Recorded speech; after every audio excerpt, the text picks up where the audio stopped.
আল্লাহ মানুষের সেজদা নিবার জন্য হাসরের দিন ওনার পায়ের গোছা পর্যন্ত উন্মোচন করে দিবেন, যা সূরা কলমের 42 নম্বর আয়াতে উল্লেখ করে রেখেছেন। আর পৃথিবীতে সেজদার শুরু কিন্তু হয়েছিলেন সূরা বাকেরার 34 নম্বর আয়াতে উল্লেখ করা আছেন,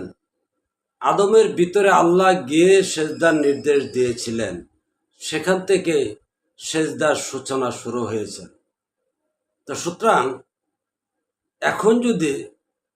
আল্লাহর পা আছে, হাত আছে, কান আছে, চক্ষু আছে এবং আল্লাহ কথা বলেন, সেই সুবাদে আল্লাহর মুখ আছে, এমন বাস্তবতায় যারা বিশ্বাসী না, তারা যে